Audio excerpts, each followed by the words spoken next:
Here we go. I don't know why I was just going to do this time and space. I know, I'm silly.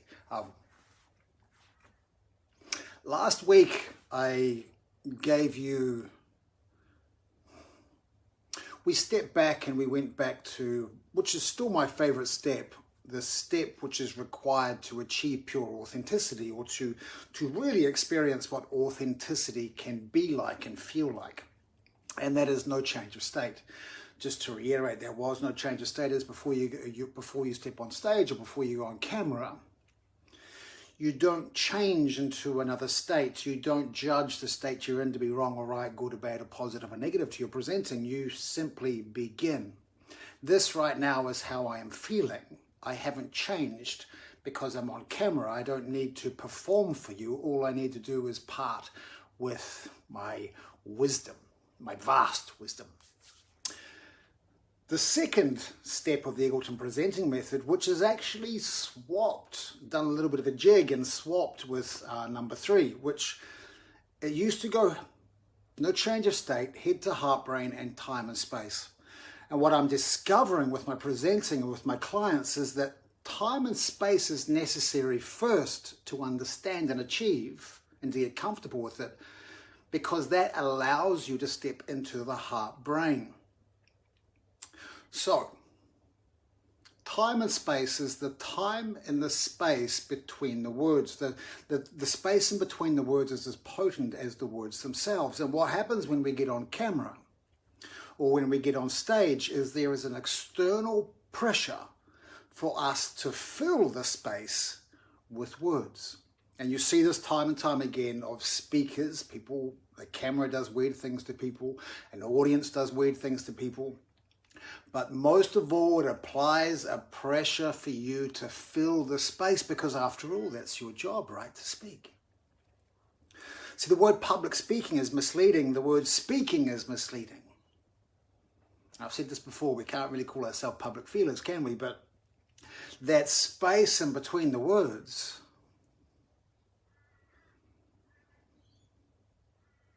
is as potent as the words themselves, isn't it?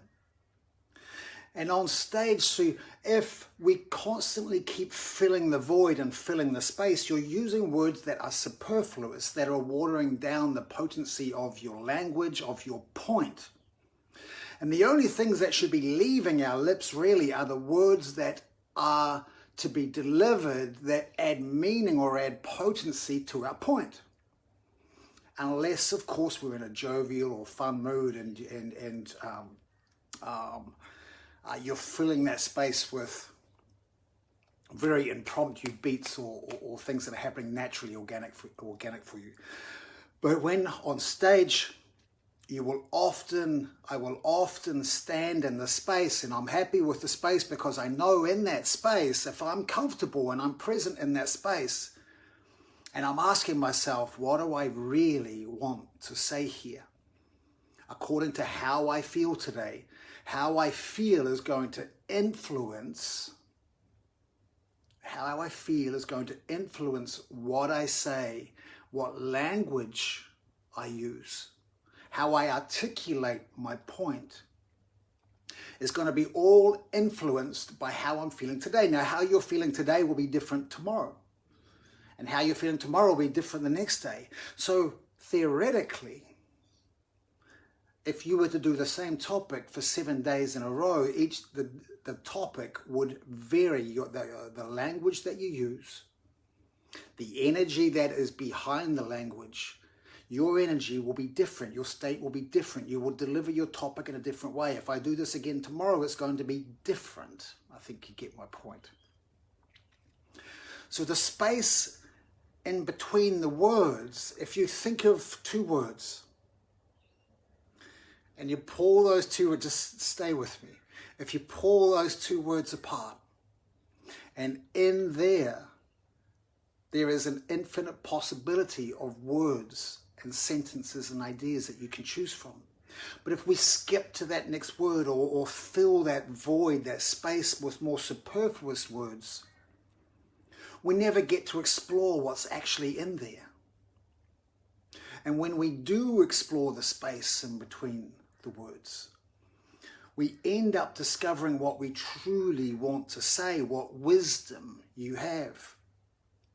And it is in that moment where we allow ourselves to play in the space between the words where often, I know that this sounds dramatic, but this is our job, right?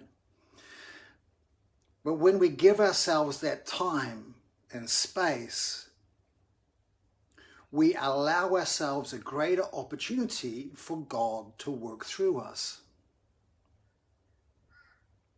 We give ourselves a greater opportunity for God to work through us. Because if we are constantly in our heads, what am I going to say next? What am I going to say next? What am I going to say next? Have I got this right? Do they know I'm nervous? If you're in your heads, if you've got one head, if you're in your head, you cannot be present in the space between the words. And that is where the real magic happens. And sometimes when you're in that space, you get into this sense of flow, and I truly believe this is something working through you that is far greater than ourselves. It is beyond the conscious mind. It is when we share that moment with God. And this is why I seek mastery, because the more tools, the deeper I am in my craft, the more potency God has to work through me. Very dramatic silence, but you understand that this is the space between the words. What do I really want to say next?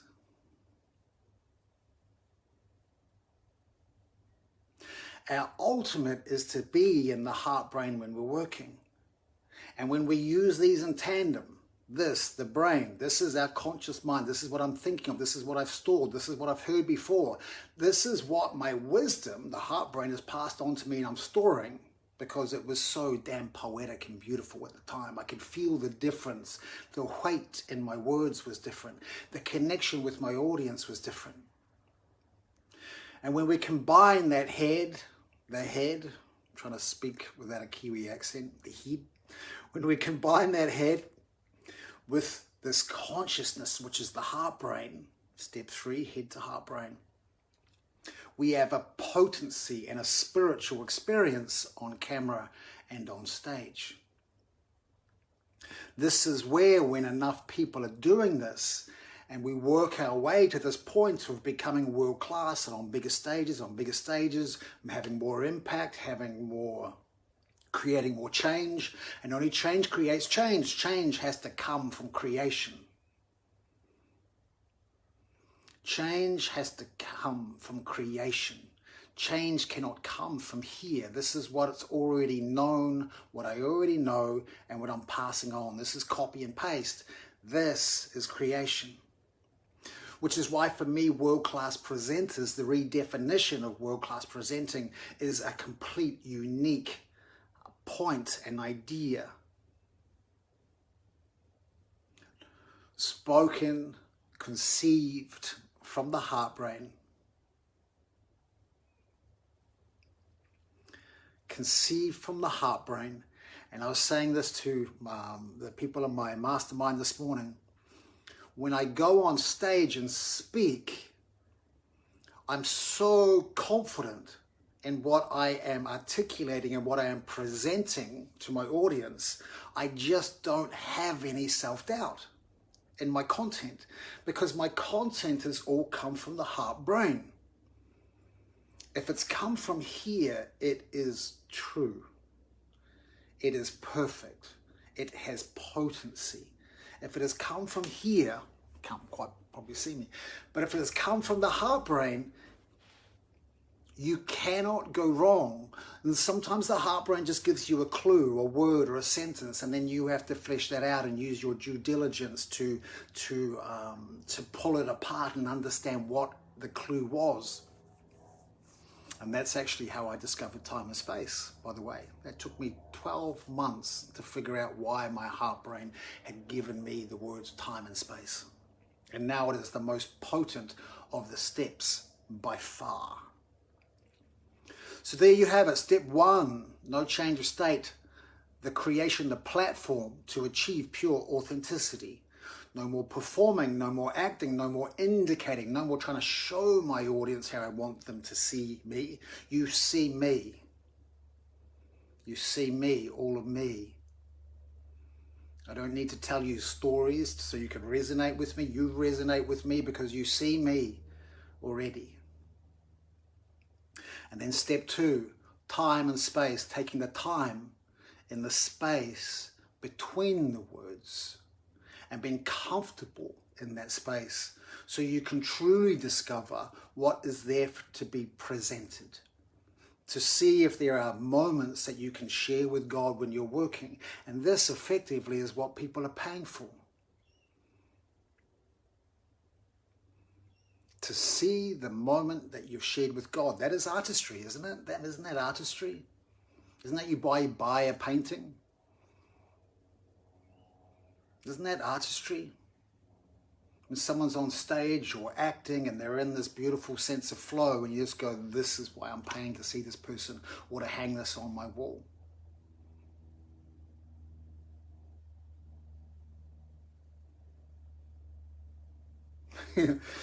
Sometimes the heart brain is 6 months to a year ahead of your...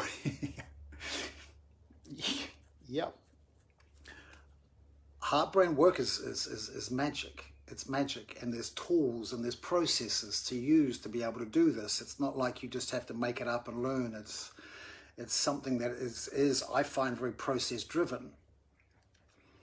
But it is, for me, there is world-class presenting, the current definition of it, which is great storytellers, manipulators, salespeople, very good with facts, stagecraft. But then there is a level beyond that, I believe, I trust. That there is all that as well, but you can drop the storytelling to a fair point, because storytelling is normally used to either remember something or to connect with your audience. But if you are if you're in here, this is the deepest connection you'll ever get with your audience. They will already see you. And just above that place, this redefinition of world class, of which I speak of, is a more spiritual experience on stage, where the subtleties and nuances are experienced more than the deliberate staged actions of current speaking. There was a really dramatic ending, and I just feel like I should quit while I'm ahead. If you like this video, if you got something from it, give it a like or a comment. I always appreciate the comments, and I always appreciate the likes. It does help the algorithms. And it's good to be back, by the way, after a couple of weeks in New Zealand with my son, meeting his family for the first time. I know, it's crazy, isn't it? For the first time, Leo met mum and dad and uncles and aunties. Isn't it crazy? And now, I don't know, I feel like there's... I feel like there is a change. I'm excited. I'm feeling excited. I don't know what's happened, but I'm feeling exciting. I'm feeling excited. See, I told you I should have quit while I was ahead. I had this beautiful, dramatic finish. And this is that beautiful example. If you just keep talking, you'll water down your point. All right. Love you guys.